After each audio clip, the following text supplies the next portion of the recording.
Yan guys, tingnan ninyo kung anong kaguluhan meron dito sa bahay namin. Ito ni Cassie. Yes, yan. Tingnan mo si Coco.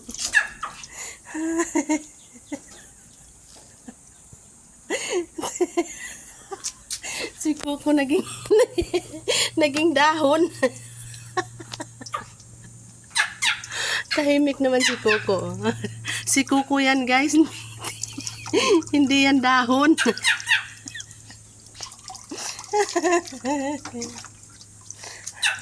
Ayan si Jess.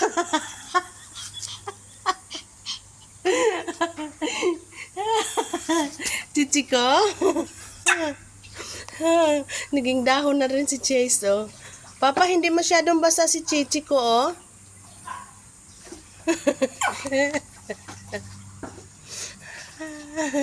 Ano na yung itsura nyo?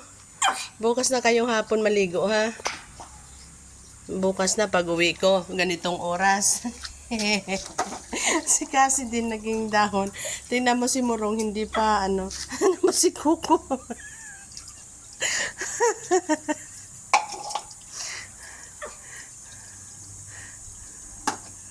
Ano na ba yung itsura ni Coco dyan, Papa, oy? Ba't naging dahon? Yung pit ni Coco, Papa.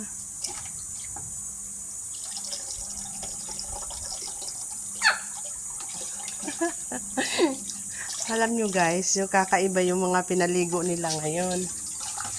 Coco?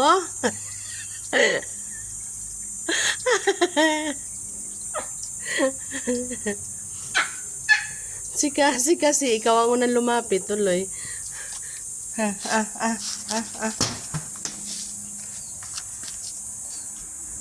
Huwag sa akin, Coco.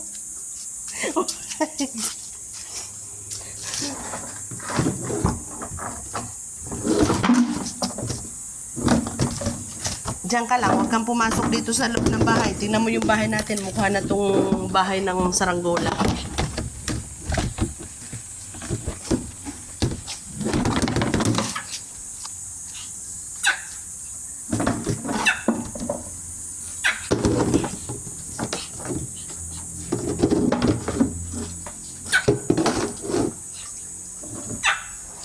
Yan, tingnan mo si Coco.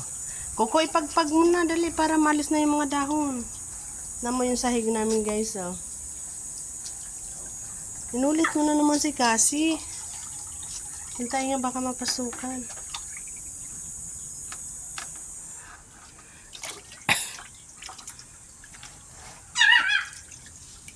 Piniga na si Cassie. Yung puwit nga, oh, hindi nabasa. Si Coco. Hindi kayo makapasok doon ba? Diyan ka lang, Coco.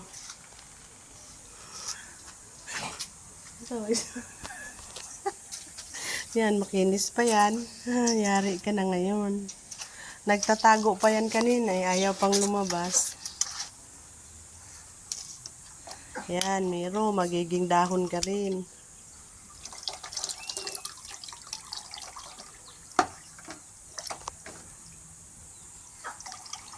Si Coco. Dahon na dahon si Coco. Sige, pagpag mo para malis yung mga dahon. Dali. Ang dami kong lilinisin. Ang dami yung kalat. Kailan yan sila anlawan pa? Yeah.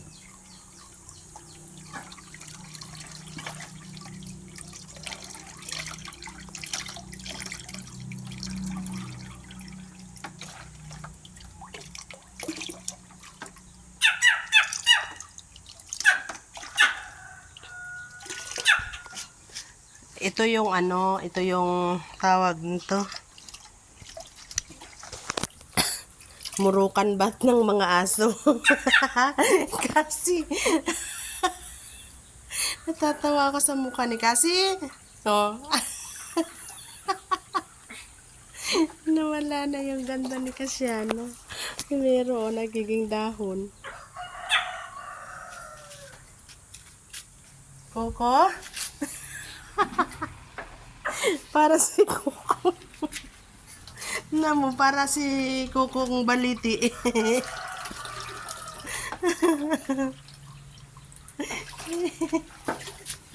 No, ang daming wag sa akin. Diyan ka lang, Kuko. Wag na ikaw akyat kay Mamo. Mamaya aalis yan lahat.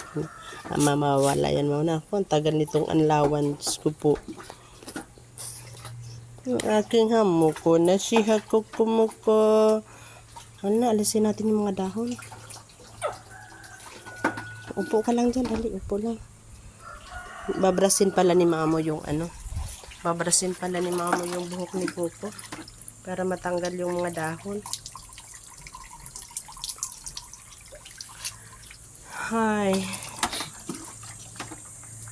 Ito yung ginagawa namin sa kanila. Sige, tanggalin mo ganyan. Wala yan, matatanggal.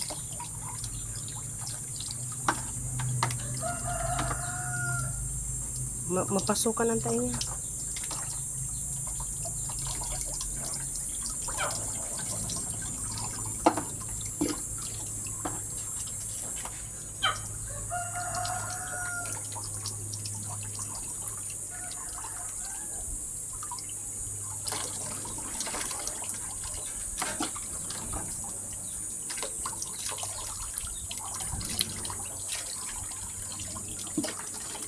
Hindi na kayo dadapuan ng ano, no? Yung ginawa namin dito, guys, binlender namin yung ano, mga kakwati, dahon ng kakwati. Pa-blender siya, tapos ayun na nga ang kinalabasan. Kasi may mga kuto na naman sila. Kakaunti nga lang yung mga garapata nila, pero ayoko kasi may garapata dahil nandito sila sa loob ng bahay. Dapat pala inalis natin yan, sinala yung mga ano. Next time. First time ko kasi maglagay sa kanila ng ganito. Kaya, Coco, come here. Ano si Coco? Mukhang baliti.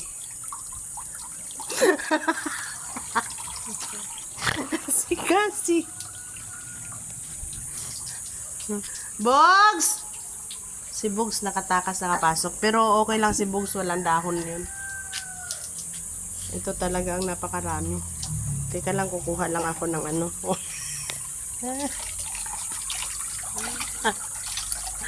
Si Miro, puro dahon na talaga si Miro. Puro dahon. Mali yung ginawa natin, Papa. Dapat sinala natin. Next time sasalain natin para hindi sila maging baliti.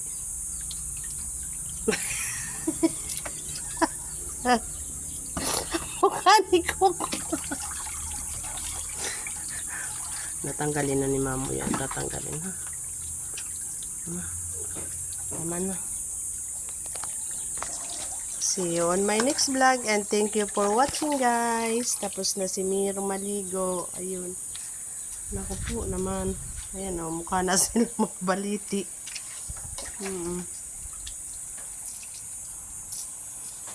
Ako, kinalat na talaga. Murong, tanggalin mo yung mga dahon. Ayan si Bugs, oh. Safe na safe. Wala siyang dahon. Walang mga dahon si Bugoy. Si Bugoy lang yung makinis kasi yung buhok lang niya ang hindi ganito, eh. Yan, tanggalin mo na, Murong, yan. Ang bigat.